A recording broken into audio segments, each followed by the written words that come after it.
My mind is set, my grind is set, my heart on ice cold. I'm only here to even the score. Whoa.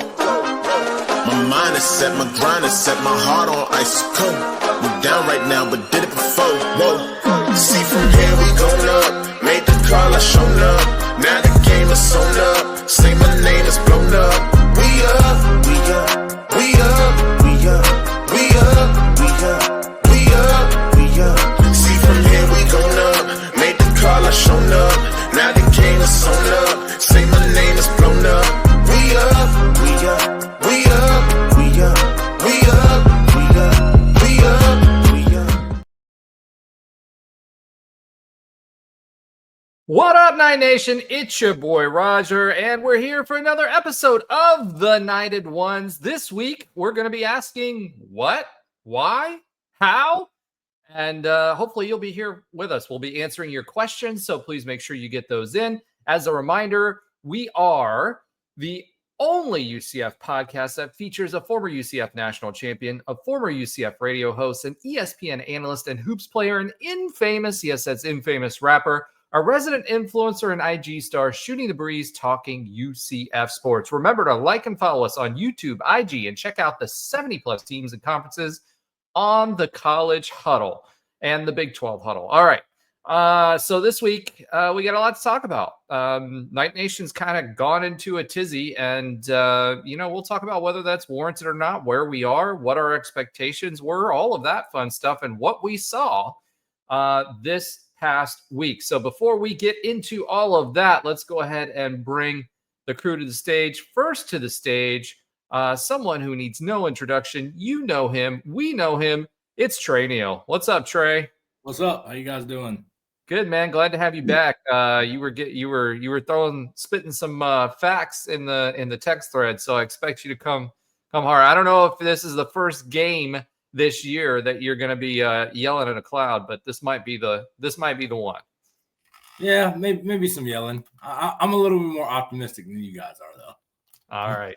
Well, next to the stage, the man who knows IG and IG knows him. It's Alan Levin. Welcome back, Alan. I came prepared with the hair flip, no hat on, but now I'm putting the hat on. All right, nice. Yeah, put that away. We can only handle it for so long. All right, guys. This week we got a lot to talk about. Another team from Kansas we played this week. This time they rolled into the bounce house.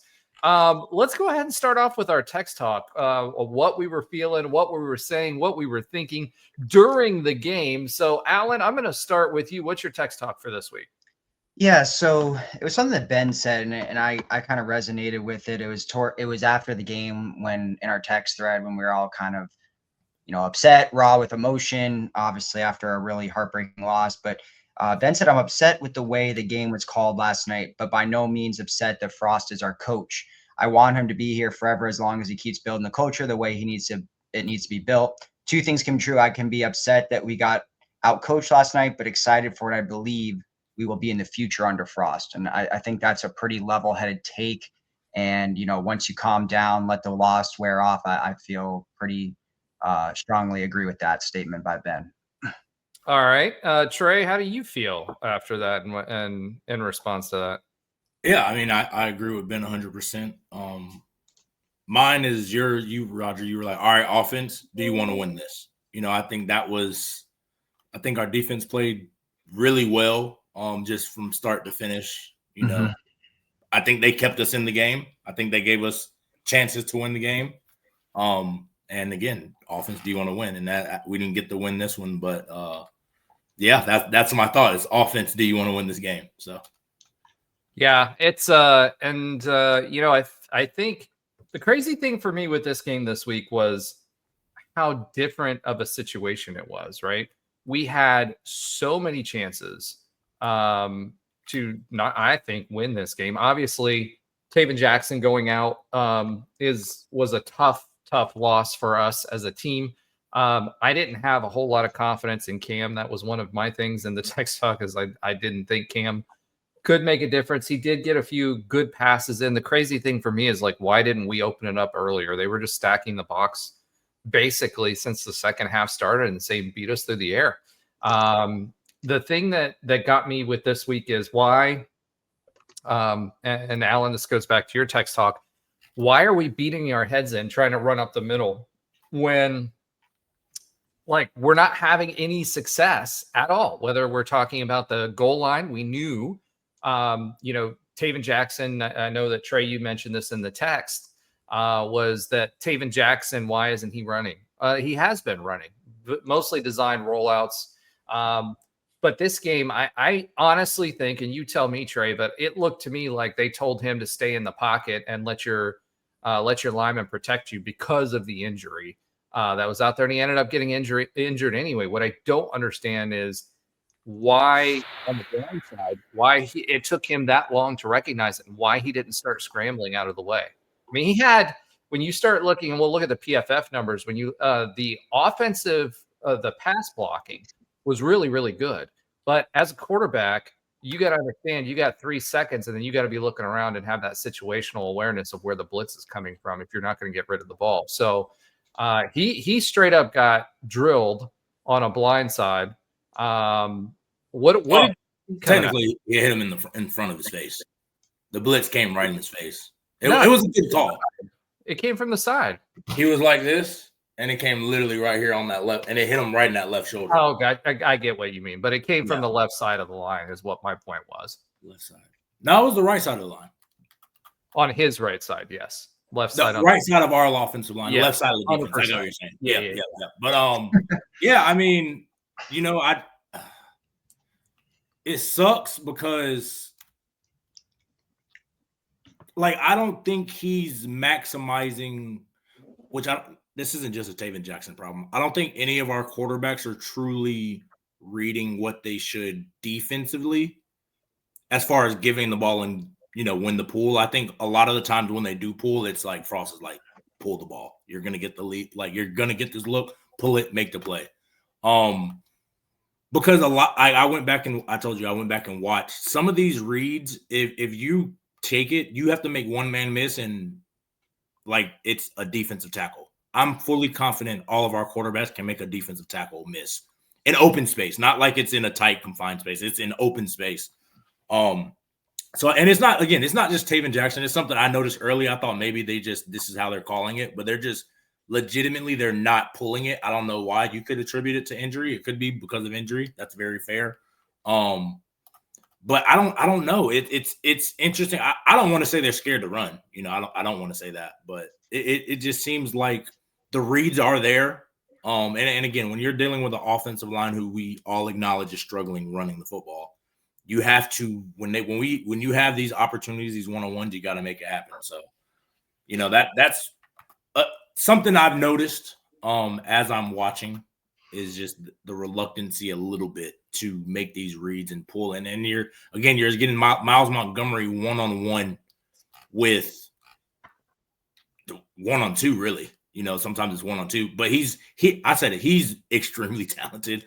And he's turning some of these gains that should be -3, -4 yard losses into just 1 yard gains. We talked about that a lot with RJ in the past. His ability to make a bad play, just a live to fight another down type of play, is a valuable trait. So I think that's what I'm seeing a little bit of issues. And I think it could be because of injury. My only concern was, again, I saw Cam do it at the beginning of the year. I saw him do it when he came in again. Same thing. They're just not handing the ball off. And I think that's why Ja'Cory Brown Frost likes it, because he's actively trying to pull and make plays. If he sees it, he can run. I mean, we saw him the touchdown early in the year. If he sees it, he's going to make it happen. So I don't know. It's interesting. The thing for me about Ja'Cory, it's almost like he's an extra running back and a big one, because we're offsetting what our line is not able to do, right? They're not able to get pushed. They're not able to. I mean, we saw it. We saw it for 3 straight downs on the goal line. You should be able to tush push. And what was up with that? We did a sneak, but we had our running back, Miles Montgomery. He was literally 10 yards behind him. Didn't even come up. He just stood there. You automatically lose on numbers just by that. Not that he would have been a blocker, right? But he would have at least been able to push the line a little bit or get him over the top, or, I don't care, leg press him. I think what I said in the text talk was get him in there, pick him up, throw him into the end zone if you have to, right? So Jakuri, for me, all he is really is he's an offset and gives us an extra large running back, almost like a wildcat, to offset the offensive line's deficiencies in the running game. That being said, Cam, when it comes to Cam, the thing that gets me with him was, and I don't know if this is because he sat for a while, he hadn't been taking snaps for a while, then all of a sudden this last week he started taking snaps again after that back injury. He just wasn't reading the pull right? He was either handing off when he shouldn't have or been pulling when he shouldn't have very early on. What he did do was he passed the ball fairly effectively. And what I didn't understand is the first half, we did a real good job of making sure that we didn't give them time to get to us. We got the ball out quickly. We got it on slants. We got it on whatever. We got it out in space quickly, and then we were able to make plays because we were breaking up the box.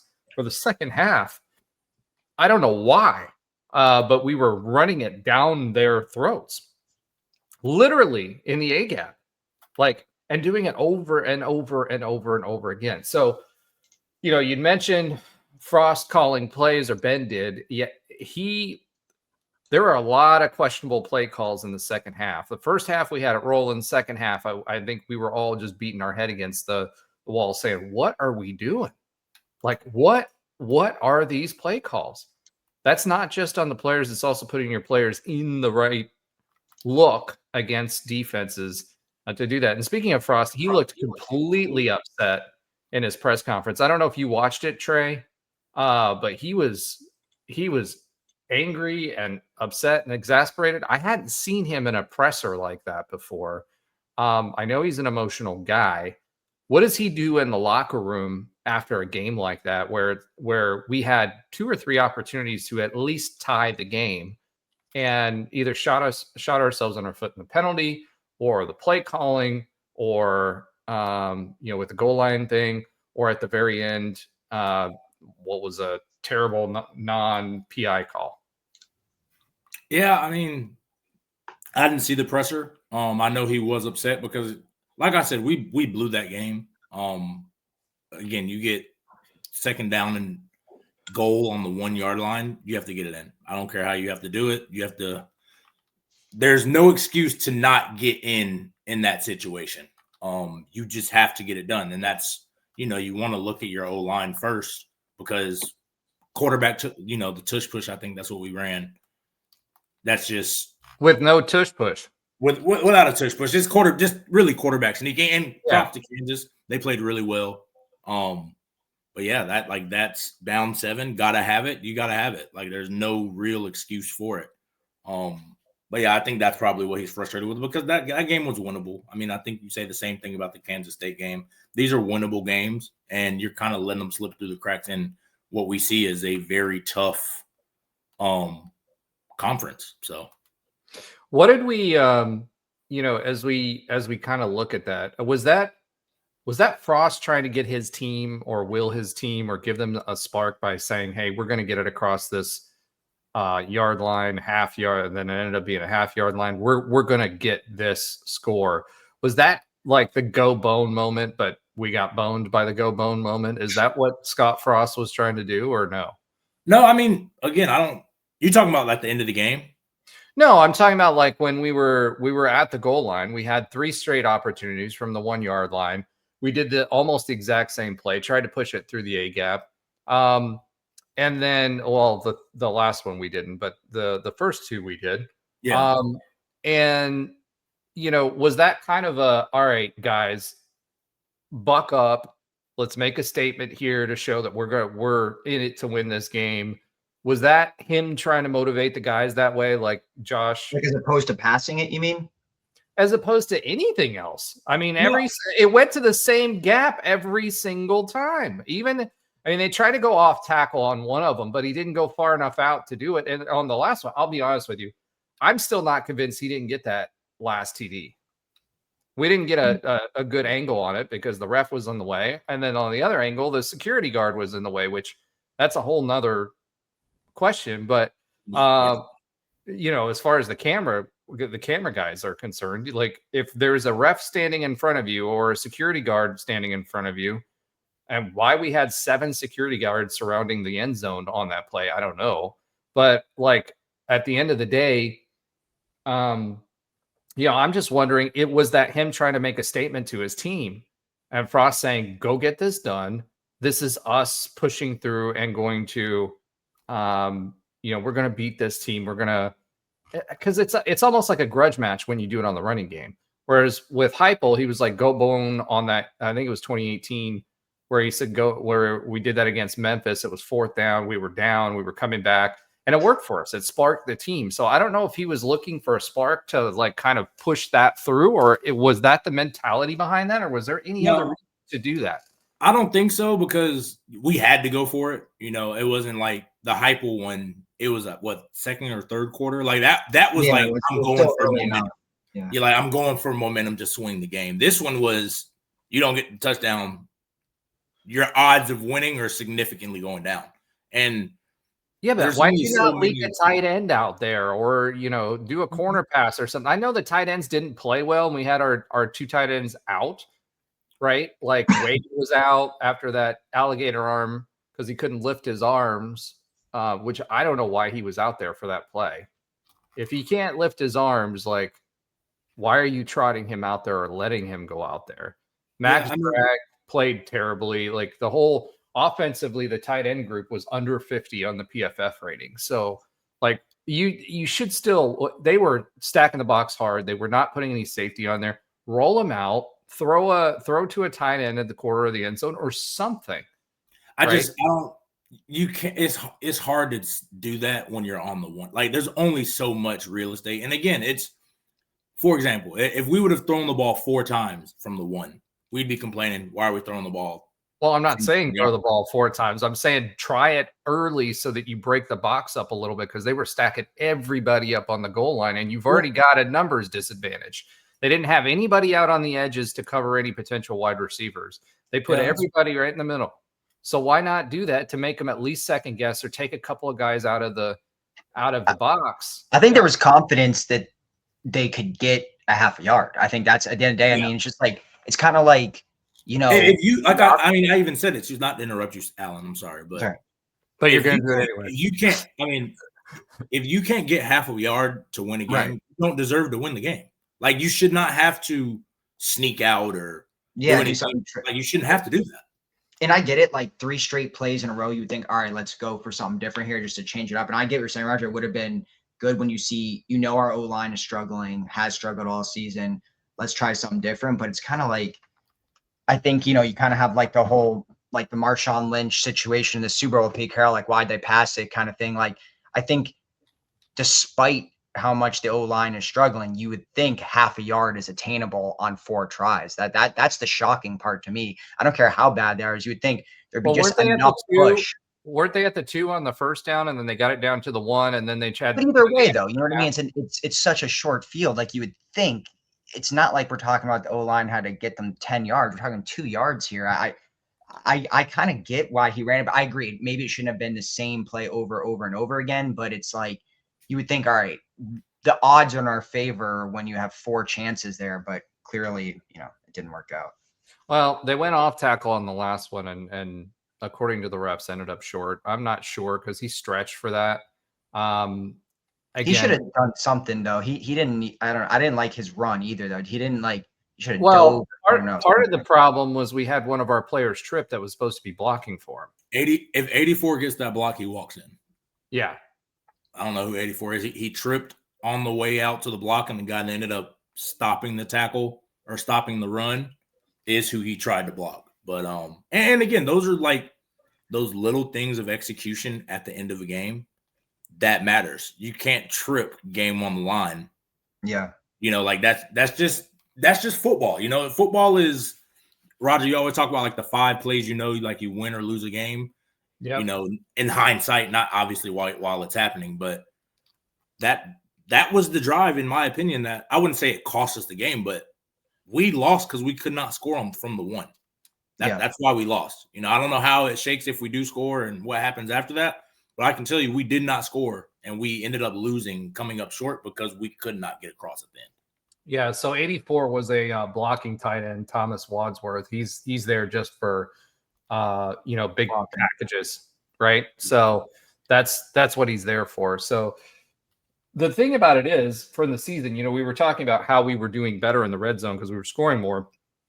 We are, but more of them are field goals. So within the red zone, I think going into that, it was like 2 red zone touchdowns all season long, which is absolutely crazy, right? So our percentage was actually better than Kansas's, meaning scoring within the red zone. However, we only had 2 TDs going into that game in the red zone. So how many opportunities? I don't remember how many it was. I think it was like 11 or something like that. That we scored 2 out of 11 TDs. Now we scored field goals, right? Which was great because our special teams again did really well. And we scored outside the red zone a lot too. Yeah, which is fine, right? I'm okay with that as long as we're scoring. But we've got it's been a bugaboo for us for the past probably 3 seasons is that we cannot figure out a way to score in the red zone. So it's great when you've got those big passes, explosive passes or explosive runs, right? That's what we're used to in a Scottfrost offense. He did a lot of setting people up to get to spring that explosive play. But at the same time, you've got to be able to score touchdowns within the red zone. You just have to do it. I know you can't stretch the field as much. You don't have as long for the play to develop, all of that other fun stuff that's going on, but you got to be able to do it. Yeah. So it's so tough. Well, let's look at the game because believe it or not, I think we actually had more yards than what Kansas did. Yeah, we did. Them. Yeah, we outgained them. It was honestly statistically we looked pretty good. I mean, other than the passing side, but we outgained them in total yards by about 20. Obviously we outrushed them. I mean, time of possession was essentially equal. We had less penalties than them. I mean, the glaring noticeable thing is the yards, passing yards, excuse me. I mean, they had 9 yards per pass. We had just under 5. I mean, we still though we had more first downs than them. I mean, we equaled them on 4th down efficiency. They did slightly better on 3rd down, but I mean, the glaring thing for sure was the passing, just an efficiency and completion percentage. That was the big difference. Otherwise, if you look at the stats, you could look at this and think, oh, UCF probably won that game. We had 1 more yard per rush than them, less penalties, more first downs, definitely outrushed them by a lot. I mean, and the turnovers were, it was just 1. I mean, it wasn't like the turnovers. Yeah, but it was a costly one. I mean, it was a costly one, but it wasn't a glaring. That was on the 2-yard line, I think, right? It was very costly, but it wasn't like glaring discrepancy, like, oh, we had 3 and that's, completely shot ourselves in the foot there. I mean, so. No, I mean, the defense played sound, right? They kept us in the game. Yeah. When we talked about the keys to the game last week, some of my keys were we got to keep them from 4th downs, right? And we got them behind the chains enough on 3rd down that they didn't attempt as many 4th downs as they usually do. They only attempted 2. And they were successful on 1. We attempted 4 and were successful on 2. We had more. We had a lower percentage as far as 3rd down efficiency, but we had more 3rd downs than they did, and we had 21 first downs to their 15. So from a numbers perspective, the defense did its job. They wouldn't have. I'm not convinced they would have. We wouldn't have been in a tie game going into the 4th with 2 opportunities to score and win that game with touchdowns. Had that fumble not happened, right? And that was the one where Taven Jackson got injured. That 3rd quarter was abysmal. I think we had like -5 yards or something coming out of it. 0 points, obviously. Yeah, I mean, I think too. I know it was on the 1 yard line, or it was. I give the defense a lot of credit for making back-to-back 3 and outs when we pinned Kansas on the 1 yard line. Like, I know it's obviously the advantages in the defense there, but they could have easily, found a hole and got a quick first down or, gotten their 10 yards, but we pinned them. We got 3 and outs on back-to-back when the defense was tired and winded. So I think the defense did more than enough to give UCF this win. Yeah, absolutely they did. And when we look at, to your point about the yards per attempt, we outgained them on rushing yards, 5.1 to 4.1. Mm-hmm. They had more penalties than what we did, as much as we talk about penalties. Now, the yardage, we lost more yardage than they did. And we had that one again where we were driving and that put us out of field goal range, right? On that one. So again, we lost points because of movement on the O-line. But at the end of the day, this team, everybody's like losing their minds. And let's talk about that real quick. Okay. Everybody's losing their freaking minds this week. Was I pissed off about this game? Yes. I was 100% pissed off about this game. The reason I was pissed off about this game is for 2 weeks in a row, this team had the talent and showed the ability to win both of them. This one, it could have very easily been 20-20 and overtime. And Cam Fancher, when he came in and they let him pass, right? Then we moved the ball down the field. The problem is you make yourselves one-dimensional. They're stacking the box and we're running right into it every time. Like, help me understand that. Like, I didn't understand that in the third. I didn't understand that. I think it was like 3 series with Cam Fancher in there where they didn't let him pass at all. They just handed the rock off. Like, you're clearly not winning that line battle. Yes, we were still 5.1 yards per attempt, but you can't, if they're going to stack the box that way, you're not going to have your way with them. The reason our yards per attempt was so low was because the successful passes that we had were short yardage passes that got them out of the box, which sprung the runs. Everybody's like, why can we run the first half? Well, the reason you can run the first half is because you're allowing your offense to throw the ball. And now Thomas went out for about a quarter and a half, which that was a whole nother thing. Again, second week in a row, they're letting people just throw our guys around. He was 20 yards. He was going backwards 20 yards before they blew the whistle. And then the guy shoved him at the end after the whistle. And then he got injured and he was out for a quarter and a half, almost 2 quarters. Right. But that was our offense. The other thing is our tight ends. Dylan Wade being out. Kylan Fox didn't have a great game this game. He had he was okay, but Dylan Wade is obviously our guy. He's hobbled a little bit. Huh? He's hobbled by injury a little bit too, D Wade. Oh, he absolutely is.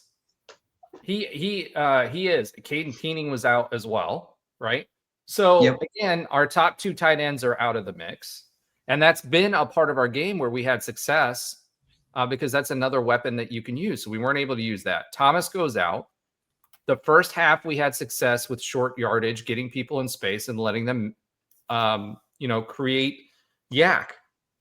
The second half, Thomas was out. We went away from that. We went to a traditional running game. And guess what? They stacked the box the whole half. You've got to be able to, and Coach Frost said it in his presser that, and you guys said it too. He got out coached, and Ben said it too. He absolutely got out coached in the second half. All they did was stack the box. Yeah. We should have been able to do something other than that. Yeah. And I mean, third quarter was horrible. I mean, like, it was egregious from play calling to execution, everything. Fourth quarter, I don't think it was as bad. Obviously, it was still bad. We didn't score any points the whole second half.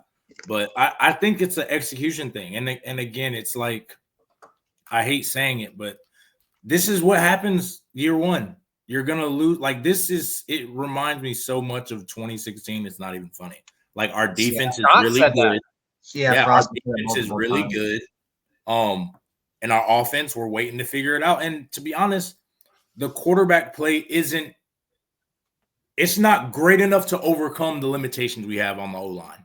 I agree. Like, even a year one McKenzie, we dealt with these kind of the same issues. Like, McKenzie, we saw the flashes. Taven Jackson, you see the flashes, but we had some issues on the O-line, and it's hard to overcome that with and it's, Taven's played, I think this is year 3 or 4, but he's still a young player. Even just he just didn't have that many snaps. I mean, and even the way he plays quarterback, like, he goes his first read, at least the last 2 games where I consider like quality competition. He's going through his first reads, and it's almost like, let me just dump the ball off. I think there was one play early in the game. He threw it back. Like, he was trying to get the ball out so quick. He threw it back like 5 yards. 4.8 yards per pass. Yeah, like it was. I'm like, okay, if you're getting through there's no way you should be checking down. And maybe that's because he's hurt. I don't know. I can't pinpoint exactly. I just think those throw the ball away at that point. You know what I mean? And that's like that's what hobbled them in the fourth. You know, it was just the lack of execution, whether it's up front. Like I think even on one of the plays earlier in that fourth quarter, that last drive, Frost called a good play. If you go back and rewatch, like it should be blocked up to where you get a positive gain. But one missed block, I mean, I talk about it all the time, one missed block. That's the difference between an 8-yard, 10-yard pop and no game. You know, and it seems like, oh, that was a terrible call by Coach Frost. Well, they play like the replay on ESPN, and it's like, oh, our offensive line whiffed on 2 blocks, not just 1 block, like he whiffed on 2 blocks. Like that's going to happen. So I think like the play calling early, amazing. I mean, a lot of misdirection. Sadly, I think that's the best way to get our run game going is it has to be a lot of deception because our O-line just can't. You have this guy, move him out of the way. Like that's not their strength right now. And it may never be this year. So, you know, I feel like, you know, Roger, at the, you know, beginning of this, you said, you know, the fan base is going crazy and all that. I feel like I could speak to it a little bit. I think the most frustrating part is if you told me prior to the season and didn't give me any context and said UCF was going to start 3-0 and they were going to drop their first 2 conference games against a Kansas State team that, if you recall, forget what we know now, they were projected to win the conference. They were, and they were projected to win the conference. They had number 1 odds. Then a Kansas team who we knew was game. And you said, you know, you didn't tell me how the games went. You just said UCF is going to be 3-2 after 5 games. I would have said completely understandable, completely believable, makes sense, not mad about it. But I think the issue is when you go in, you see to the Kansas State game, they're 1-3 going into the game. They lose to Army, who lost to Tarleton State. I was at that game. Their fan bases come out to us and saying things like, "Oh, you got this," and like, "Take it easy on us today." You start to feel like, all right, we're going to win this game. Then you have a chance to, you know, make that game a 1-possession game. You blow it. Then this Kansas game, very winnable. I think that's a tough part. Prior to the season, we said Kansas State, Kansas. That's a tough duo back to back, especially Kansas State being on the road.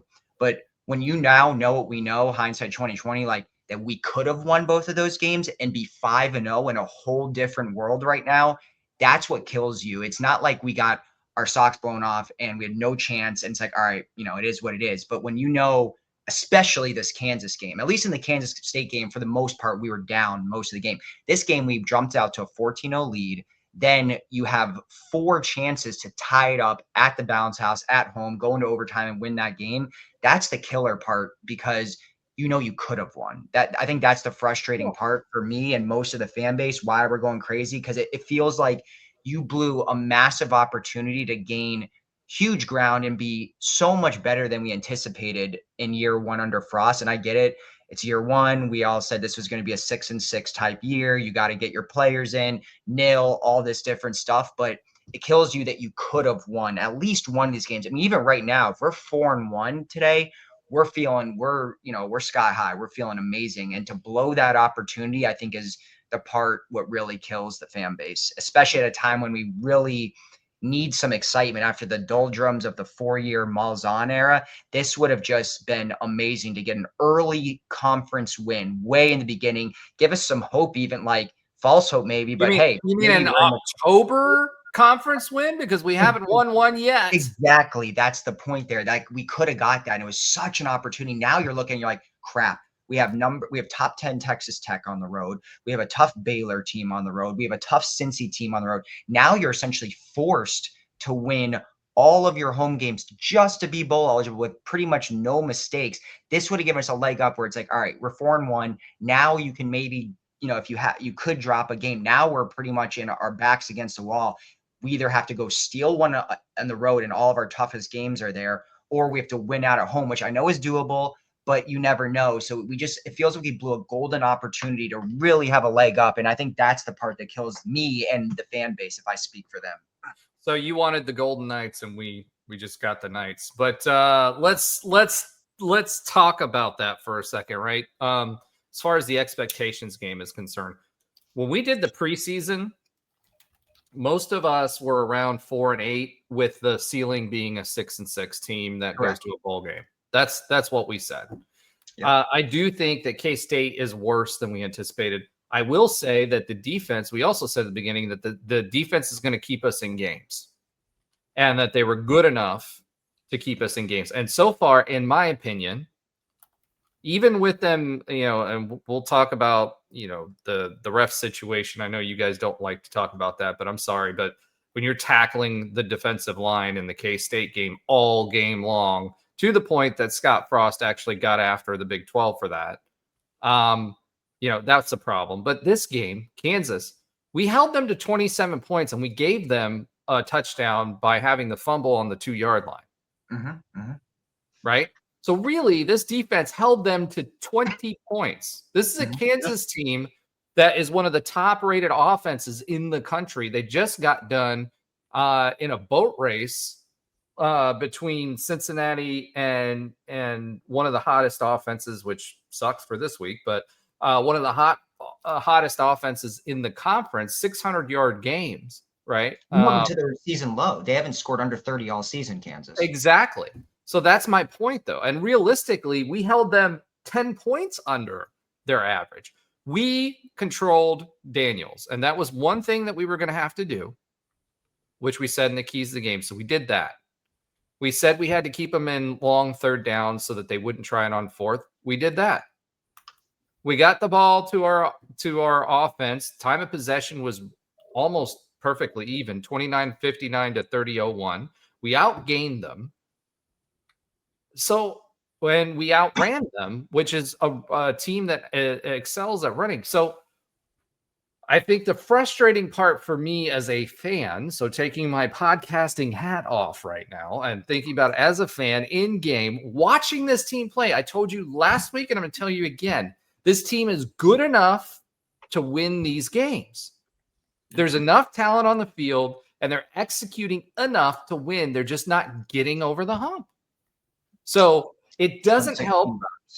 Well, it doesn't help when you have 3 quarterbacks that have gone out with injury throughout the season, right? Your top 3 quarterbacks have gone out. None of them have played consistently. Because I don't like saying this team has played well enough to win those games. And to your point, Alan, I think that's what's more frustrating than anything. The most frustrating. However, at the same time, it also gives me hope for the rest of the season that bowl season might still be attainable. I do think if you look at OSU, I wish we had caught Colorado this year. Of course we didn't. But we've got OSU this year, right? West Virginia.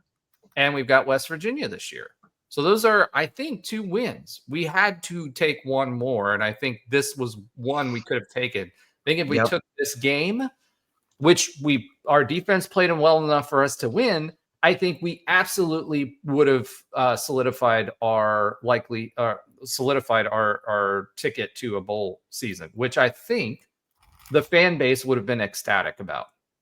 And 100%. It's just the fashion that we lost. And I mean, I'll beat a dead horse here again, but like, it's just that we could have won is the most frustrating. And I think the one other aspect in my mind that plays a big factor here, despite everything we've already talked about, we know the limitations. We know we've had 3 injuries at quarterback. We know it's rebuilding. We know we have 70 new players. We know all that. We know we have a new coach. But I think what also kills me a little bit too, and a lot of the fan base, is that you look at BYU, Cincy, and Houston, and they're a combined 13-2 right now. And I get it. They have more money. They were built in more money. They've been around. I get all that. But you're talking about 3 other programs that were group of 5 with us for a very long time. We were in Cincy and Houston's conference for a very, very long time. To see them, have this type of turnaround, especially when you talk about year 1 of the Big 12, who was the only bowl eligible team? UCF. Who had the best record year 1? UCF. To see that and not be able to build on that, and then go see BYU be back-to-back ranked, and they're right now in first place in the conference. To see Cincinnati, who I would say, that's a school we've had a rivalry with. They've been on equal footing as us for a long time.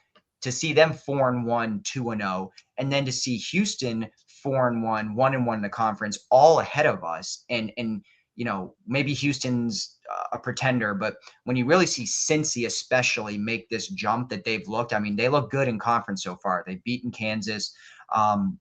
Their only loss is a narrow loss to Nebraska. You look at their stats, they're number 2 in offense in the conference.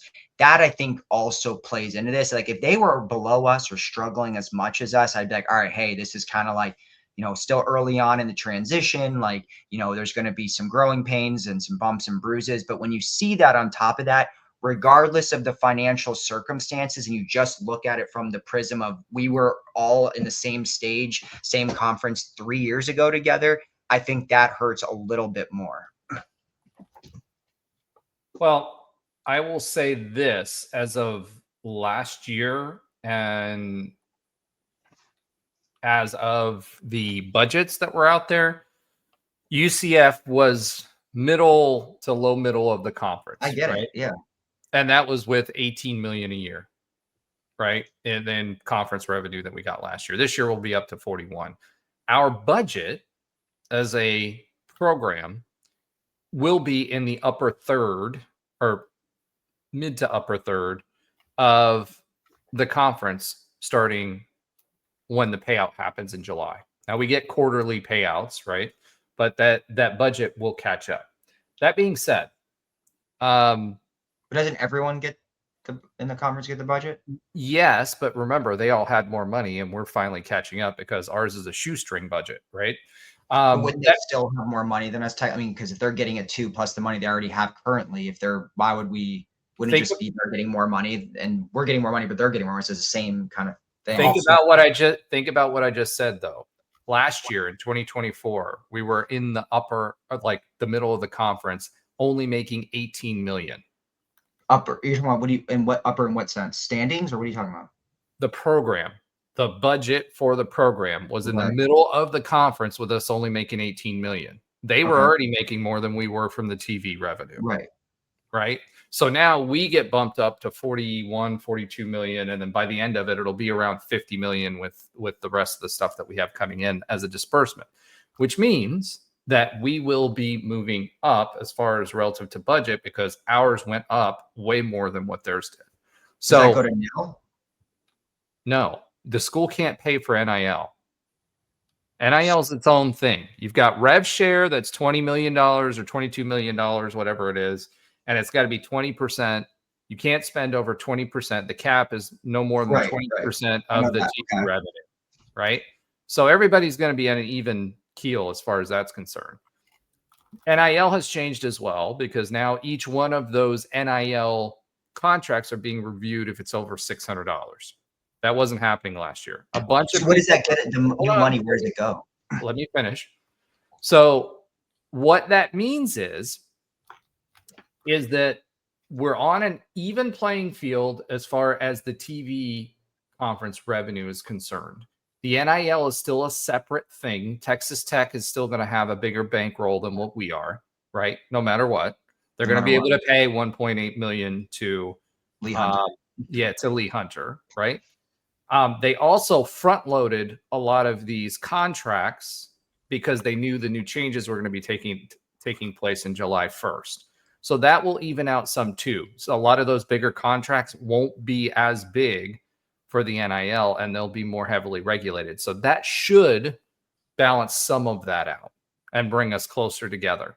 But as far as overall budget is concerned, we were already in the middle of the conference.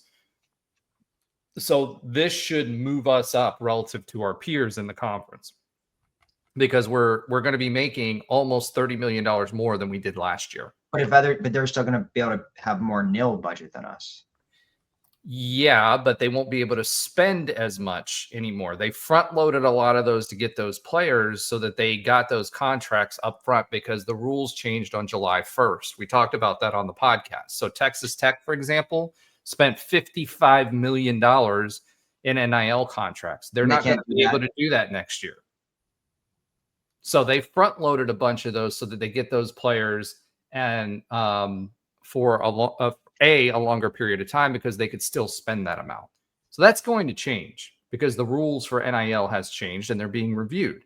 That being said, UCF will be, I guess my point overall is from a budget perspective, UCF will be more competitive next year after July 1st, once the payouts come in, than they have been since they've been in the Big 12, relative to Cincinnati, BYU, and everybody else.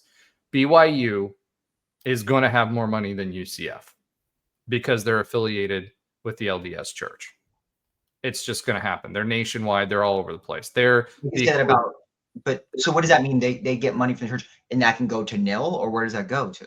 They can go to anywhere they want to spend the money. But yeah, and NIL would be a piece of that, right? They just So if any school, even if it's Arizona State, they just get some big guy to come in and give unlimited money, then it can go to NIL? It could, as long as it fits in the NIL rules. What they can't do anymore is, here's a perfect example with Houston, with Tillman Fertitta coming in and saying, hey, I'm going to go buy Houston a roster, and they all of a sudden have a 5-star quarterback on their roster, right?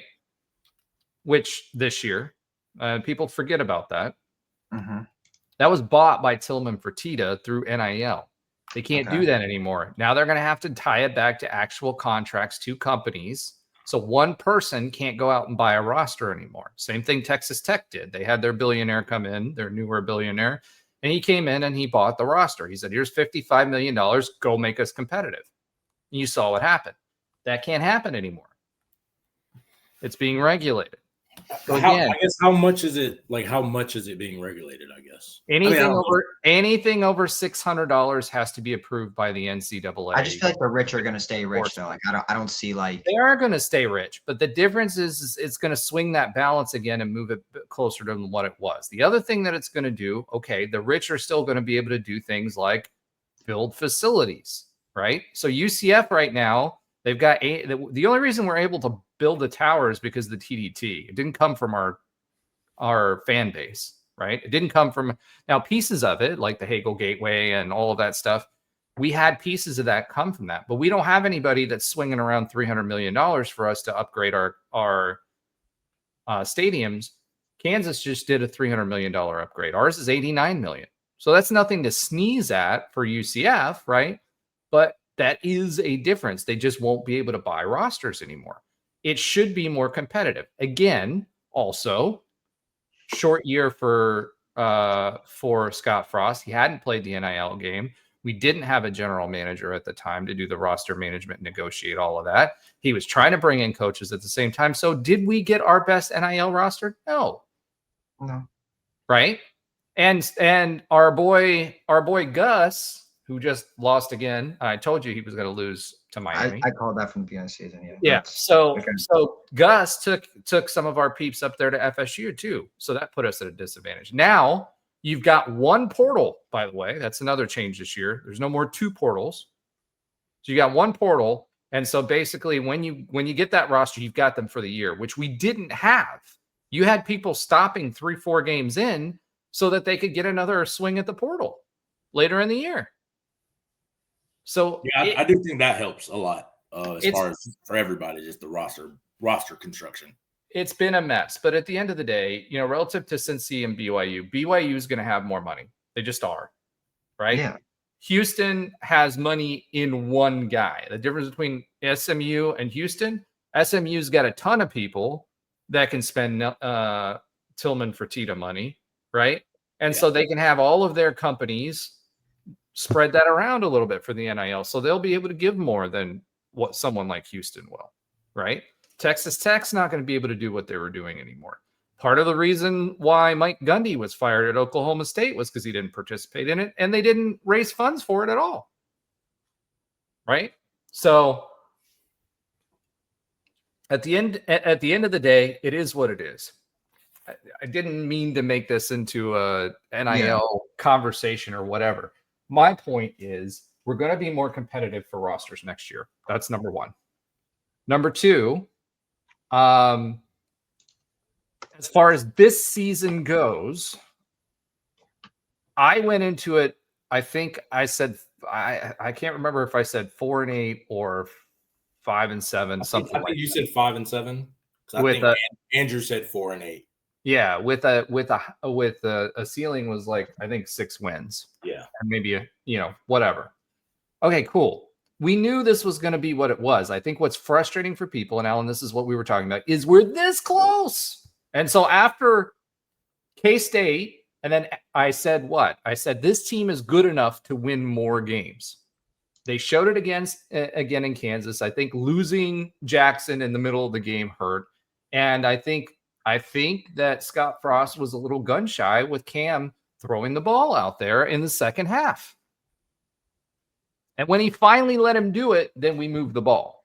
We have to have the ability. We cannot become one-dimensional. Even if you throw an interception, that's better than running 3 and outs and putting your defense back out on the field. Yeah, I mean, I 1,000% agree.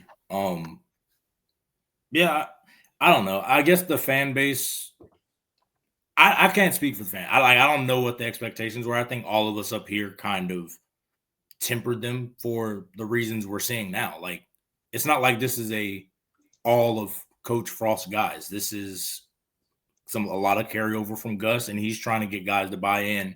And like you said, he missed the first portal, I believe. It was really, really, really late. So it's a makeshift roster. This isn't, to me, just, again, I was just surprised with the culture. That's what I said mostly. This team last year, when this adversity hit, would have probably lost 41-10. I agree. 14. That's the difference. Yeah. Or I think 41-20. We had 20. Like that would have been, once the ball gets rolling downhill, it keeps going. These guys are fighting. Last year. Yeah, like that was it. Like, these guys are fighting. Did it come out the way we wanted it? No. But I can say till the end, defense bowed up. Last year I would be like, all right, defense, make a stop. And what did we talk about? They ran the ball down our throat all game. Like, that was how we lost so many games. You can't do that this year. Nobody's really done that this year. I think we're a top 10 passing yards allowed. And the defense is playing well, and offense isn't quitting either. The defense is playing well, and the scheme is going well. Grinch has these guys communicating. Yep. And they're showing multiple looks. Yep. Which you have. And they're maintaining the edges for the most part, which we didn't have last year. And that's coaching. I think Trey, how many times did you mention last year, and you said that some of your former teammates, ex-UCF players used to say, like, we see nothing on the sidelines. We see no leadership, all that. Like, this year, you could tell there's a brotherhood, there's a culture back, and that matters so much. I mean, how much is that talked about for the 17 and 18 teams that had that camaraderie and that chemistry and that unity? And you feel like that's coming back, and which is encouraging regardless of the result, which I will say. And then agreed, the fight is there. I mean, there's so many times last year and the year before under Gus where we were in the game for some of it. A couple little things went wrong, and then the snowball and the avalanche came. And now this year, we've kept both games very competitive. I hate the whole moral victory thing, but I mean, you look at the year one against Kansas in the Big 12, we lost 51-22. Yeah. You know what I mean? And that even that Kansas game in 2020, Kansas State game in 2023, it was only a 13-point difference, but that they were dominating us all game. That was our first conference or Big 12 conference game. So, I mean, these felt a lot more competitive and they felt winnable. I mean, the fact that a Kansas State fans came up to me and said, take it easy on us today. And I know they were 1-3, but it shows a difference. And also, I do think that it is really encouraging seeing the fight of this team. And they're saying that in press conferences. You listen to Taven Jackson, if you listen to Frost, if you listen to a lot of the players, they're saying hey, we got to bounce back. We got to fight. And sure, some of it may be coach speak or player speak, but I think you could really tell that they believe they have a chance and they are not just giving in and folding at moments. I mean, it's been just in general, outside of a couple moments against Kansas State, every game this season has been fun and competitive to watch. Every game, it wasn't over by the, second or third quarter, and we're running boring offense, all centered around RJ Harvey and hoping he breaks one off, right? This has been a lot more fun, exciting watching. Even the defense too, that's been fun to watch them just kind of be very stout and get 3 and outs and get turnovers and things like that. Yeah. And I mean, even when you talk to, go ahead, Roger. No, I was just going to say, to me, everything you just said just shows that this team is capable of winning these games. Yeah. They are better. I think what it is I think they are better than we thought they were. offensively, and they have the capacity to win these games. The defense is performing like we expected them to, right? And all of those people a couple weeks ago that were questioning Grinch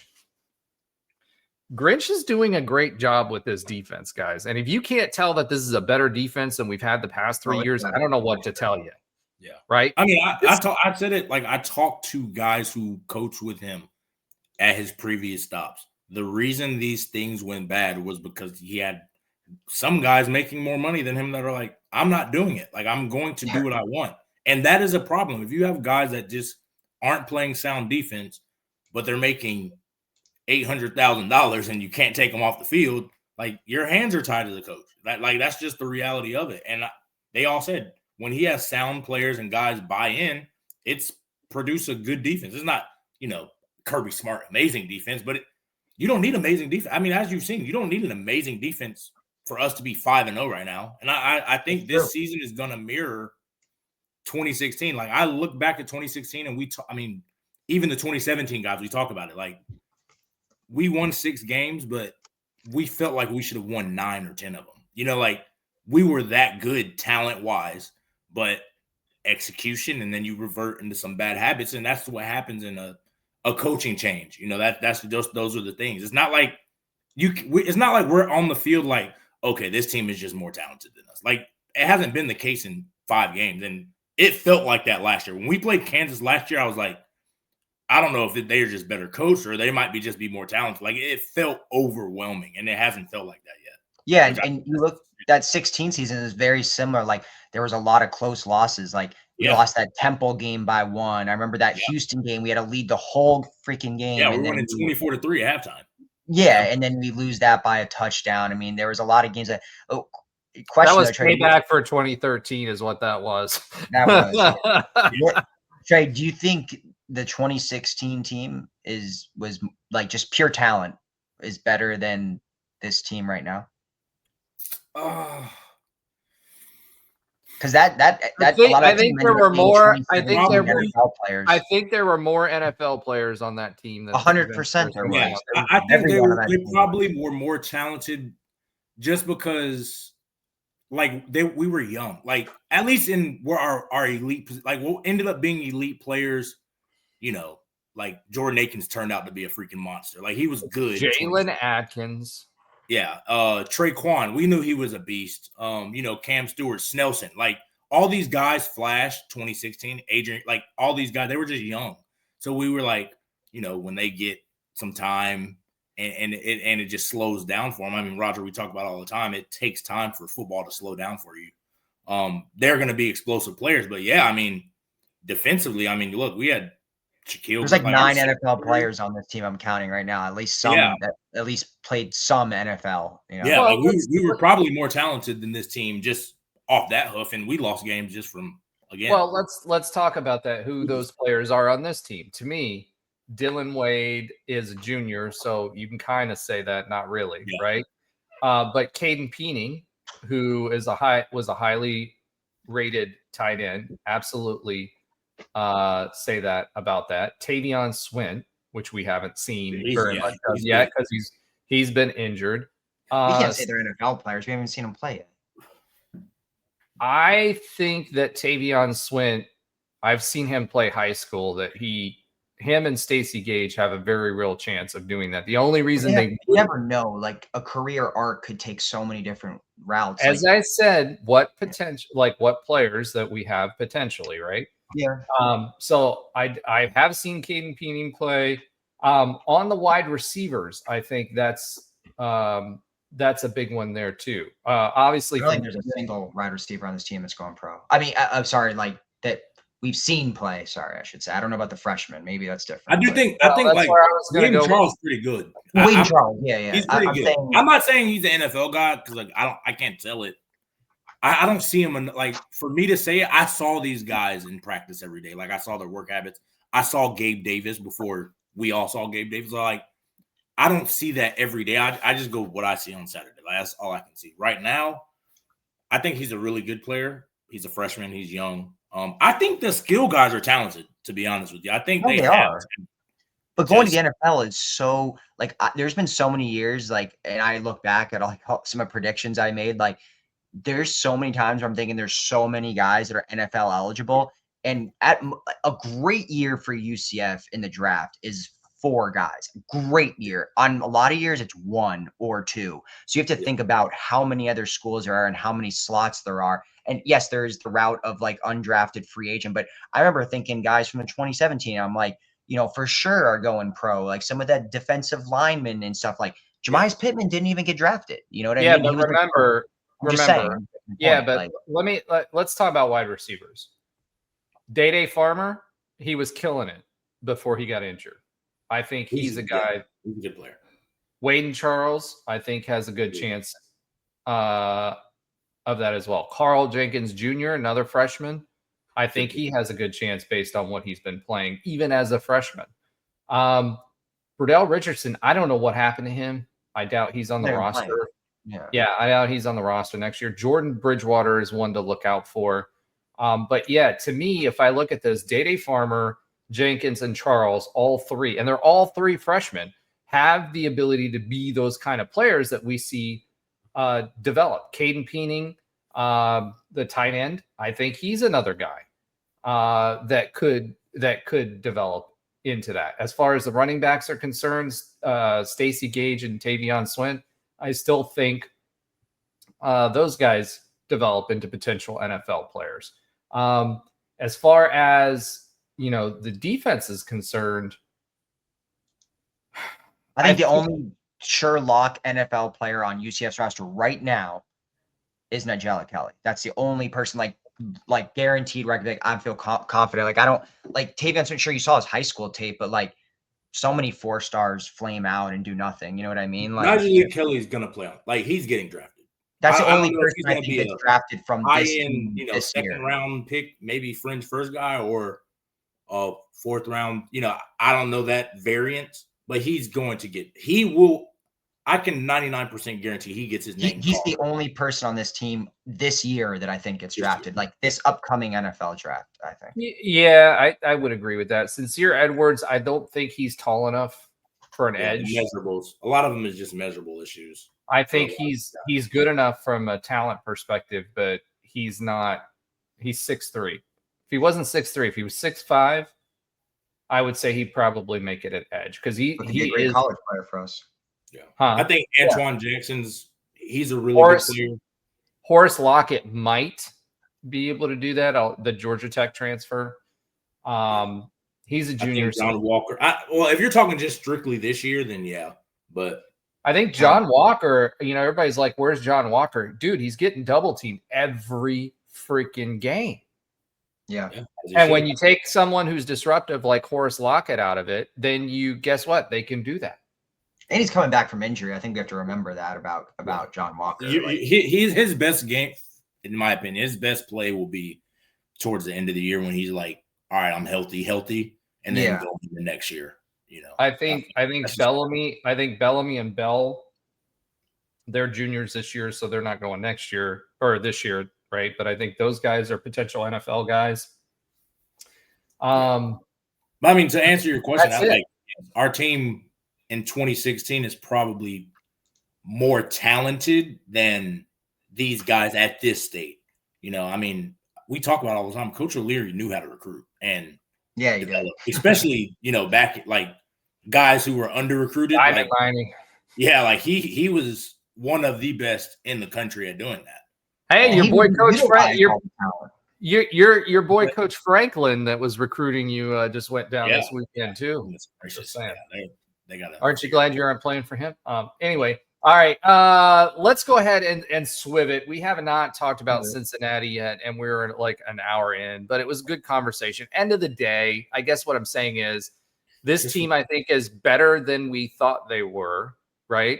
And I think they're not executing and finishing, and that's why people are frustrated because the low expectations we had at the beginning of the season, they saw it change, and then now it's not coming through, and but this is the realism of it. Like execution is what winning teams execute. They execute, yeah. Can I ask one question before we move on? What about the QB situation? If we Like, who? Let's say Ja'Curry is back next week. Ja'Curry will not start over Cam, but he can't throw a ball to save his Okay, life. so do you? Agreed. Let's say, all right, forget Brown then. Let's say Fancher is obviously an option, and then Taven Jackson. Let's say he is healthy. His X-rays were negative, which Coach Frost said after the game. Who do you want starting if Jackson is healthy? I mean, Fancher, not saying he looked amazing or anything, but he had a couple decent moments there. Are we still confident that we want Taven, if healthy, against Cincy? I don't know what you mean by if healthy, because he's not healthy. He's not going to be healthy next week. Okay, it's going to be like a 70% or 80%. He's deemed available. Well, he's going to be available. Is it a 70 or 80% Jackson? I think that's what you're asking. I guess who starts? Yeah, I would rather have a Cam Fancher. Well, mind you, I'm assuming Cam Fancher's healthy from his. He's got it right now for about a month. You know, he injured his back or something. I think he's healthy. If he's healthy and Taven is limited, I would take Cam. If we can open the playbook, let him throw. Yeah, just let him throw. I would take that Cam. If Taven's healthy 100% or 90% and Cam's 90%, I'm going to take 90% Taven just from what I've seen, because the ball, it looks better. You know, it's not amazing. Like, wow, this is better. Yeah, it looks more confident throwing. Yeah, it's confident throwing. It's confident. The ball looks like it's coming off his hand better. And when he knows what he's doing, when he knows where he's going, it's a lot more confident, a lot more efficient. But again, you could, like, I think we all agree he was kind of hobbled. Even when he was in the game early, it's not like he was really pushing the ball downfield a lot like he had been the previous games. It was a lot more, get the ball out quickly, and that could just been to protect him. Yeah, I think for me, I take an 80% Jackson over a Cam Fancher. I'm not impressed with him at all. I think he did some. I think he did some things. He did some things this game, but their defense wasn't prepared for him. So I think I take an 80% Jackson over 100% Cam Fancher. Keep DeNovo vibes from Cam Fancher. I'm not gonna lie. No, DeNovo couldn't throw it that far. So Cam can throw. Cam can throw. He can throw, but like I just feels like he was anointed like the starter and blah blah blah, and it was like he's clearly not the most. I think he's at best the third most talented quarterback on this roster overall package. It depends on what. I don't think. I don't know. I haven't seen enough of Fancher. He doesn't throw. I know, but neither does Ja'Curry. He throws it 50% of the time. He completes a pass. I'll take his Justin Holman rockets and his legs. Yeah. Dude, he throws way. He fumbles too much and throws too many picks. Turnovers kill you more than anything else. Sounds like Mackenzie Milton year one. No, just kidding. No, just kidding. No, it ain't even close, bro. But Ja'Curry is talented. He's talented. Right, so hot take. As of right now, yes or no answer, but in the interest of time. Do you think UCF goes bowling this year, Alan? No. Trey? Yes. Roger? I'm gonna break the tie, and I'm gonna say yes. As long as we get lukewarm, yes. No, because it's one game. I think we can get one in the Big 12. The defense is good enough to have one game bounce our way, as long as the refs aren't like allowing the entire defense to be tackled at the line of scrimmage. Although my prediction is 5 wins. Although, and I forgot that you can technically go bowling at 5 wins. So I'm gonna say we're not gonna hit 6, the supposed mandatory minimum eligibility. But I guess if we get there for 5, yippee! All right, get there in 5. All right, preview the Cincy game. Let's talk about these Cincinnati Bear Kittens. We were trying to get the guys from exactly. We were trying to get the guys from Catskiller to come on, and I don't know what's going on with them. They've just kind of disappeared. So I'm going to give them I'm going to give them a that for that. Wow, that's a really long slide. Okay. So they just came off of a game, beat ISU, Iowa State 38-30. We were all Iowa State. Yeah, we were kind of like, okay, what's going on with Iowa State? So I went back and took a look.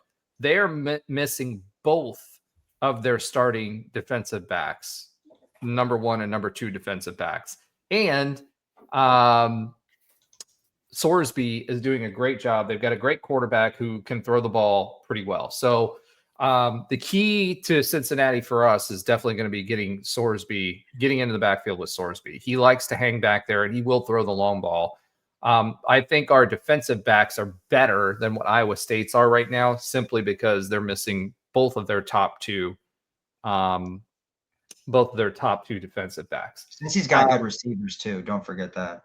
They do have good receivers, but I think now that we've gotten Bell back, I think we have pretty good defensive backs as well. If you look at statistically speaking, Sorsby he's got 1,257 yards through the air, 66% passing, and he's averaging 9.5. That tells you that he's going to throw the long bomb. He's got 12 TDs, 1 interception.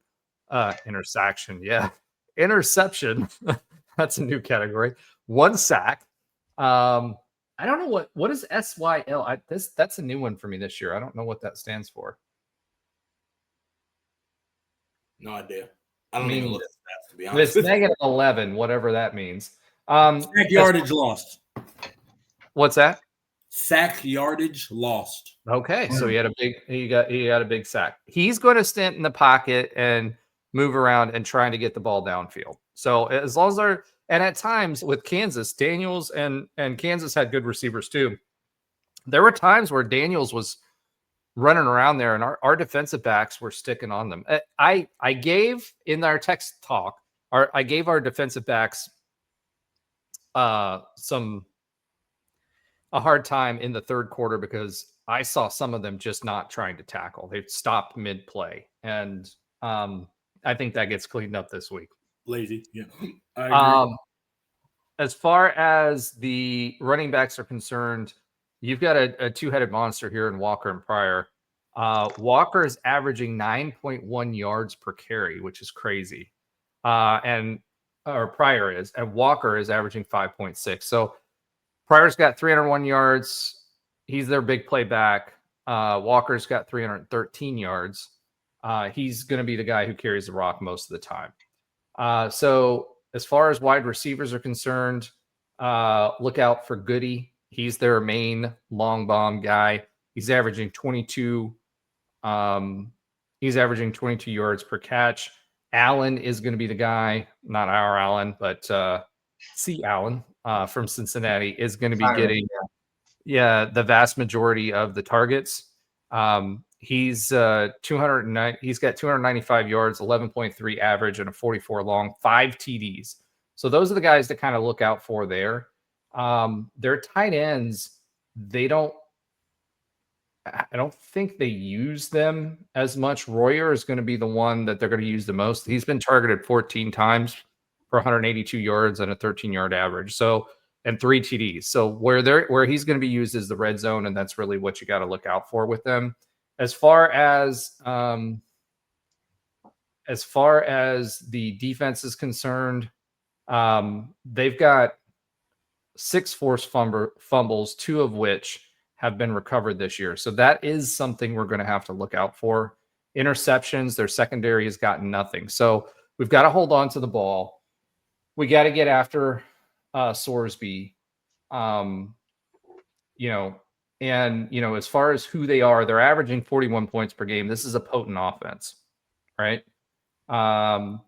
They are also 37.5% on third down percentage, which anytime you get close to 40, that's a pretty good team. So if we can keep their third down percentage low, we'll be okay. But they do go for it on fourth down. They're at about 78% on fourth down too. So again, very similar to what we faced against Kansas. As far as attempts, they're a fairly balanced team, 156 rushing attempts versus 141. So they are going to rush the ball about 50% of the time. So they're gonna mix it up. They're gonna keep you guessing a little bit as far as that's concerned. And as far as penalties are concerned, they're averaging about 66 yards per game, and they have 37 penalties already. So that's actually a significant number of penalties.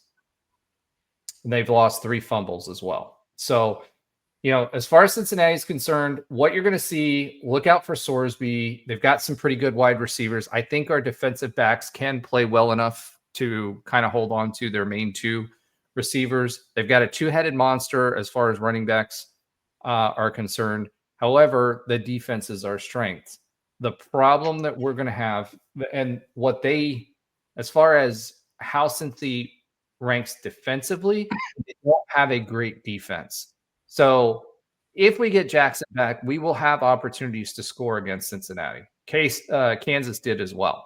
Now, is our offense as good as Kansas? No, but our defense is good enough to keep us in the game that if we have some modicum of decent offense, we can make this a game. So as difficult as this looks going into this week, I think there's an opportunity there for us. Now, Cincy is the 3rd in total yards, so they are a very potent offense. Number 5 in passing and rushing yards, but again, that's our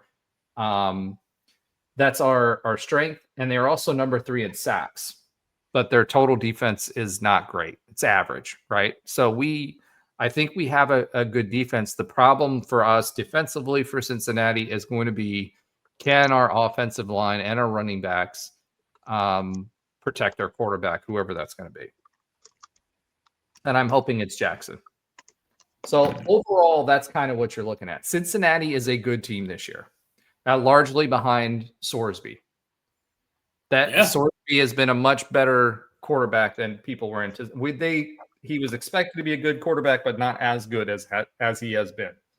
Yeah, I mean, that's why they get paid. I mean, in the NFL, the most money. If your quarterback is elite, you go back and look at even most of our best years recently have kind of hinged on the quarterback play, and I think that's just how the game's turning. I mean, you argue our best years were with McKenzie Milton at the helm, Heisman votes, and Blake Bortles. I'm not sure if he got Heisman votes, but runaway conference player of the year, runaway like best player in the conference, arguably. Like that's been our best years that I can, at least in the last decade. And yeah, that's just what happens. Like you can have a great roster, you can have really talented players around the quarterback, but if the quarterback is kind of lackluster, it kind of puts a ceiling on you on how good you can be. Again, especially in the Big 12, like Power 4, because everybody's going to have really good rosters for the most part. The X factor tends to be the quarterback, and Sorsby playing really good football, which is why, since he's playing really good football, you look at Houston, they're playing really good football because their quarterback's playing some good. Wegman, I think he's an A&M transfer. He's playing really good football. Like that's kind of where it leans. And right now, our quarterback situation's been up and down, up in the air, just injuries, whatever it's been. So it's kind of why you're getting that up and down offensive play. Well, it's not consistent, right? The big thing that I will say with Cincinnati is that 41 average is a little skewed. And the reason I'm going to say that is they've got a 70-0 win against Northwestern State. Very inflated. So if we go back and look against a defense, a decent defense in Nebraska, your quasi alma mater, they lost 20-17. They beat Bowling Green 34-20, so nothing special there. 34 points is overcomable. I don't know. Yeah. Not if we throw away a half of football. I mean, we had 20 points in the first half, right? Northwestern State 70-0, played Kansas 37-34. So again, defensively not great. And then beat Iowa State 38-30 with so again, when you look at statistically, they're going to average around 350 yards passing, right? And they're going to average about 75 to 80 yards. About a little over 100 yards rushing. Now, against Iowa State, Sorsby only passed for 214 yards, and they rushed for 111. They have the ability to run the ball. They have the ability to hold the ball. It's going to be a time of possession game. I think our defense is good enough to hold it closer than what most people think. So, I think I saw there was a stat like our secondary is like top 10 in the country in pass yards per game. Like something's gonna have to bend, like either they're gonna throw all over or we're gonna limit them. Like that 340, if they throw for 340, it's not good. That's not good. But I don't think they're going to be able to. I think we're going to get the pressure, and I think our defensive backs are good enough to keep them from doing that. Yeah. So Sorsby, I think he's a young guy. Isn't he a freshman, if I'm not mistaken? Yeah, I think he's a freshman. So, we can make him make. No, he's a junior. Actually, I'm sorry, 6'3", 235-yard junior. We can make him make mistakes.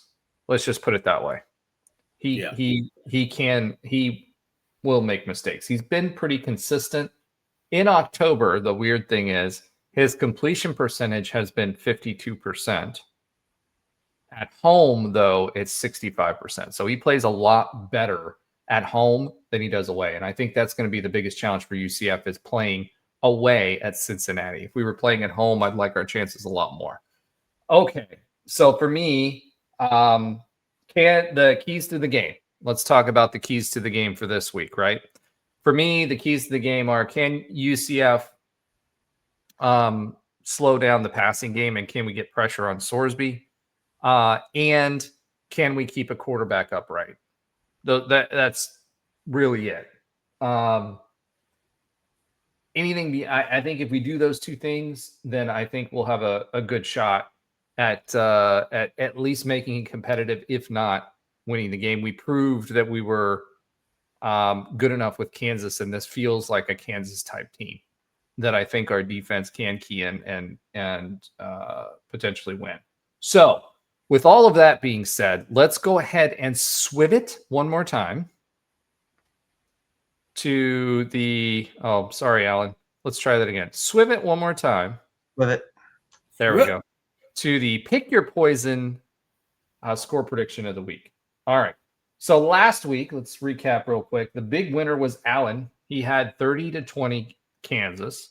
Ben had 28-24 UCF, 18 points off. I was off by 20 at 34-28 UCF. Wasn't that far off, actually. Josh, 31-30 UCF. He was off by 14. Trey, you were off by 18 points last week, 31-27. And AP, 31-24 Kansas was off by 8. So I win. That week, yes, but not for the season. All right. Let's keep it rolling this week for week 7. All right. I guess we'll start with Trey. Trey, what is your score prediction for this week? I'm going to go with the good guys this week. I don't feel too confident with the quarterback situation up in flux, getting hurt again. But I think we can pull through. I think it's going to be a close one. I'm going to go 28-24 UCF. All right, Trey with 28-24 UCF. Alan? Well, gotta go with my gut here, and I'm gonna go 31-20 Cincinnati. Oof. Sorry. All right. You and Josh are not going to be at the game, right? No, I won't be at the game. All right, good. All right. Andrew, he texted in. His pick is 34-20 Cindy. And so for me, I'm going to say, let's see, what am I going to say? I haven't got a chance to think about this yet. I'm going to say that it's going to be, I think we're going to hold Cincinnati below their average. So I think they're averaging 39 points a game, just second in the conference. Right. Yeah, but look at the competition they did it against, right? So, horrible. So I think I'm going to go 30. I'm not going to go 30. I'm going to go 28-24 UCF. Wow. And also we just put it out there. The spread right now is 11.5 for Cincy, minus 11.5. Our biggest Down. That's actually down from it opened at 13. Correct. So that's the biggest spread we've had against us all year, because Kansas State was 4.5. Kansas was started at 5.5, dropped to like 3.5. So this is by far the biggest spread all year. Ooh. All right, let's go ahead and swiv it one more time. Swiv it. To other UCF news, Scottfrost announced that we alluded to it earlier, that defensive lineman Horace Lockett is out for the season. He's had he tore his pectoral muscle in the K-State game. They didn't know about it until after they came back, so he must have been in pain, but he won't be back this season. Hopefully we get him back next season. He should be able to medically redshirt, which would mean we get 2 years of Horace Lockett. Let's go ahead and, as we check in on the ranked teams, the Big 12 still maintaining 4 ranked teams. Texas Tech went up. Obviously, the bottom fell out of Iowa State. I think they were down 9 ranking spots. We have West Virginia was announced at 1 p.m. on TNT, and I'll just share this with you guys because this is what's actually in the game or in the notes from Alan. Alan says, WTF question mark. I agree with you there. What the hell's going on there? Yeah, exactly. So going back to the conference right now, UCF is in the bottom 4th of the conference. Kind of where they said that we were going to be. BYU leads the conference right now 2-0. They are ranked number 18. Texas Tech, they are tied for first, ranked number 9. Arizona State, 4-1, ranked number 21. Then it's the Bear Kittens. After that, it's the Iowa State Cyclones because they have 1 conference loss at number 22. Then it's Baylor, who's now 4-2. Kansas, who's now 4-2. That could have been us, folks. Arizona at 4-1. Houston at 4-1. TCU at 4-1. Utah at 4-1. And it's K-State 2-4. Us at 3-2. Oklahoma State 1-4, Colorado 2-4. Man, they're terrible this year. And then West Virginia rounding out the conference. So that's where it stands today. To your point, Alan, huge missed opportunity there as far as where we were going to, what we could have done. And I think this team is good enough too if we wouldn't have made the mistakes that we made. All right. Next. Let's go ahead and swiv it yet again. Swiv it to listener love. This week, Savannah fan checks in and says, I'd rather have a rebuilding team with a losing record than a Gus team that just doesn't have any spirit. What do you guys think about that? I agree. Yeah. It was so deflating watching Gus Malzahn football. Like, I was so over it by year 3, and then year 4, it just was like it. After that TCU game, I still felt like I was like, the collapse is coming. The 3-0 this year, I was more excited about the 3-0 start this year, thinking we could go 4-1, maybe 5-0. And as we've talked about for the last 2 hours, we had that opportunity. We had no chance against Colorado in game 4 last year. We had no chance against pretty much the entire conference all year. There was a couple games we were sort of in, but like the Iowa State game or whatever. But yeah, I mean, I would rather watch anything but a lifeless Gus Malzahn team. So yeah, I think this is still much more preferable. I mean, I felt as soon as we lost our first game last year to Colorado, I thought the year was over. This year, I'm like, we could still make a bowl game. I think it's possible. I know I predicted 5-7, but I still feel much more optimistic about the rest of the year than I did after that Colorado game last year. Yeah. I mean, I'm with you. That 3-0 when we lost to Colorado, I literally was like, where do we find 6 wins? Like where? And that was after Colorado game. Because it's just the way we had played up to that point, I'm like, it was luck, This year I was like, again, it's like, I wouldn't even necessarily say culture, just the play style. It looks a lot more balanced.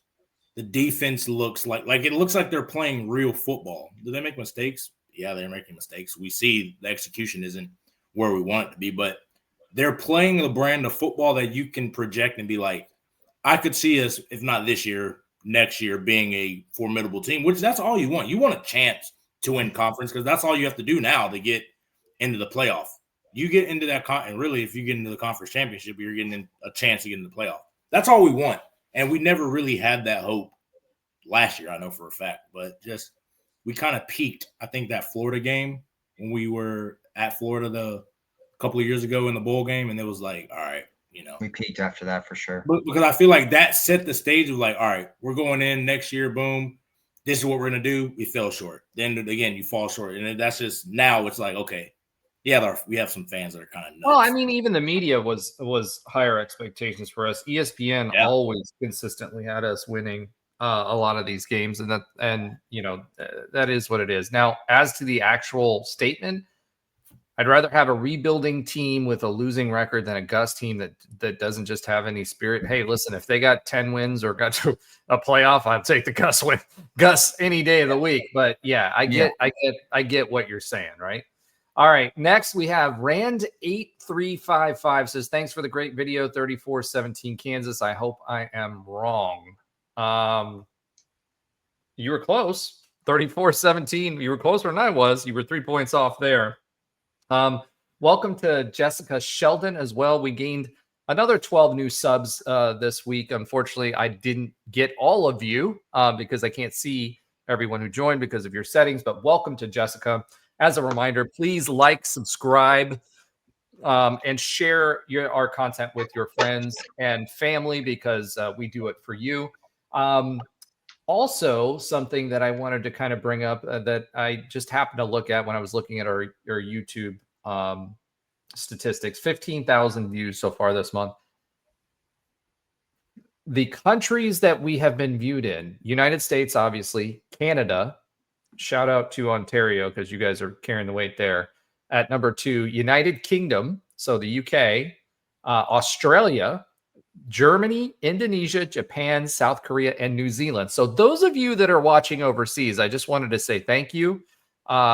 We appreciate your support. As far as states are concerned, it's Florida, then California, Texas, New York, North Carolina, Pennsylvania, Ohio, Illinois, Michigan, Georgia, Arizona, Washington, Oregon, and Tennessee. What that tells me is we should be moved into either the Big Ten or the SEC based on those viewing numbers right there. 18% of you are watching us on TV right now. We appreciate your support. Again, like, subscribe, follow, and please, please, please tell your friends. Thank you very much. All right. With that being said, let's go ahead and swim it yet again to Alan's Oxymoronic stat of the week. Alan, take it away. It's definitely oxymoronic this week for sure. So, I think this is no surprise, but, in the first 3 games where we went 3-0, UCF had over 200 passing yards in all 3 games. The last 2 games we've lost, we've had well under 200 passing yards. But the thing I found interesting, I know we all do not like KFC Jefferson and UCF Nation here. But hold on, I gotta correct that. It's not KFC Jefferson. It's Waffle House Jefferson. Remember? Oh, okay. Waffle House, KFC. I mean, KFC goes with his name a little bit. It's not the same thing. Come on, bro. Well, his name starts with a K, so or KJ, whatever. So, anyways, so all right. So we know he started the first 5 games last year. And we know Taven has not started all 5 games. He's been injured. So what I did was looked at the first 5 games passing and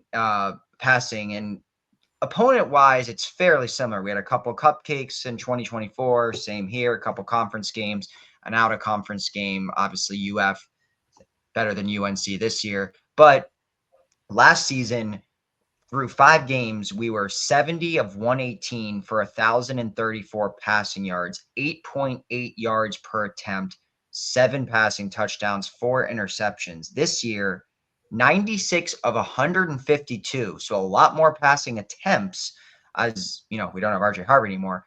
1,114 yards. So not that many more. 7.3 yards per attempt. So about 1.5 less. It's 4 not passing bad. touchdowns. That's 2 not bad. interceptions. Yeah. That's not bad though. I think the passing touchdowns is definitely we're getting our touchdowns on the ground, but I think our defense is a whole heck of a lot better performing wise. So defense. I'm just talking about the passing offense. Yeah, that's it. yeah, no, I get it, but I'm saying I think part of that is that a lot of the time we were playing from behind or having to pass the ball quite a bit for long bombs last year versus this year, and we had RJ Harvey in the backfield. I mean, you see what he's doing. I got his first TD against my Bengals, so whatever. But I love RJ Harvey either way. All right. Interesting stats for sure. We're definitely playing a lot more balance this year and definitely passing more. 7.3, considering how many short passes we have been throwing, is actually not bad. Taven Jackson definitely was off last game. He sailed quite a few balls. One of the things that he was known for, and this is something I said in the text talk as well, is he doesn't do very well. He's not very accurate with a wet ball. And we've had nothing but rain all year. It's crazy. There's some other statistics that are out there that are kind of crazy on that. So just to add on to your segment here, since we have a little bit of time, since joining the Big 12, we have been the more penalized team in 17 out of 20 games. We've won on turnover margin 4 out of 20 times. So 15 times we've been 3/4 of the time we are losing the turnover ratio. Outgained the opposing teams 13 out of 20 games. Now you think about that, what our conference record was, and we outgained 13 out of 20. It goes back to being able to punch the ball in for scores. We've been able to move the ball up and down the field, but we haven't been able to score. We've started 8 quarterbacks in 3 seasons. 8. That's nuts. We've had 4 QBs injured. We've had only 2 fumble recoveries in our last 11 Big 12 games. 2 missed field goals against us in our last 11 Big 12 games. One of them was that long TCU one towards the end of the game. If you take out North Carolina A&T, we've had 2 total fumble recoveries in our last 16 games. That's nuts. That's a crazy stat. And we've had, going back to 2018, 6 starting QBs get injured. We just have not had consistency at the QB position. And those are some crazy stats for me. All right. Now we're going to swiv it again. Swiv it to the quick update on UCF Sports that Alan and Andrew do not watch, and probably Trey too, but that's okay. All right. Let's go ahead and talk about that. UCF women's soccer is now 8-2-2 on the season, having a great season. As you remember, if you want to go back and watch, we had Coach Tiff on before I think they actually started the season. We're starting the season. Great interview with her. If you want to go back and watch a little bit of that. She brought in a lot of really, really good players this year, talented scoring players this year out of the transfer portal. And we have an expanded roster with more scholarships, which is hat tip to Terry. Those of you that know me know that how I feel about Terry, but that was one smart thing he did was instead of just investing in money, he increased the number of scholarships, which has helped the women's soccer team exponentially. They won 2-0 against the Utes at home. And they tied K-State 0-0. So that's where that second 2 came from. And next up, they're traveling to Cincinnati with the team, and they'll be playing them at Cincinnati. Men's soccer, on the other hand, complete opposite, 3-5-1. They did beat South Carolina, USC East, 2-0. Remember, we're in the Sun Belt Conference. Men's soccer is a little bit different. Women's soccer, we're in the Big 12 Conference. And they beat them away 2-0. However, things don't ease up, we are actually playing number 6 Georgia Southern on Friday. For those of you that don't know, the Georgia Southern and the Sun Belt Conference is actually one of the better conferences in the country as far as soccer is concerned. UCF volleyball is 10-5 after losing a heartbreaker, really, to Colorado in 5 sets. They took the first 2 and then lost by 2 points on the next 3 to lose that series. They're up. They're playing Iowa, and then they lost to 1-3 Iowa. Then they lost to Iowa State 1-3. Next up, it doesn't get any easier. They have number 11 TCU, which is their space game or space match, as they call it, on Thursday, followed by West Virginia on Sunday. Women's golf travels to the Illini Invitational this week. They're currently playing. So when we started this show, they had not finished their first round yet. They're playing today and tomorrow. UCF men's golf, women's golf's been doing fairly well. Men's golf has not. They're currently playing at the Island at West Bay Collegiate, hosted by Florida Gulf Coast. They finished the day in 8th place and 30 strokes behind the leader, Florida Gulf Coast, after one day. Ouch. So they've got tomorrow to play, but I don't think they're going to make up 30 strokes in one game. So, because they finished even. So men's tennis and women's tennis, there isn't anything to report yet. They are playing basically scrimmage and exhibition games right now. So hopefully they'll do a little bit better. And we're looking forward to softball as always. All right. That wraps it for this week. I just want to finish out by saying this. Number one, UCF football is better than what their record shows. Number two, this defense is going to keep us in games for a while. The quarterback situation is really going to control how the rest of the season goes. And, we appreciate – I don't go too far the other direction on this football team yet. We knew that they weren't going to be great. Our expectations were low. They're better than we thought they were, and I think they're going to win games and potentially make a bowl game. So with that being said, we appreciate you. Like, subscribe, follow, tell your friends. Go Knights, and charge on. Charge on, baby. All right, who's going to talk randomly for Josh this week? I don't know what he's doing. I don't know.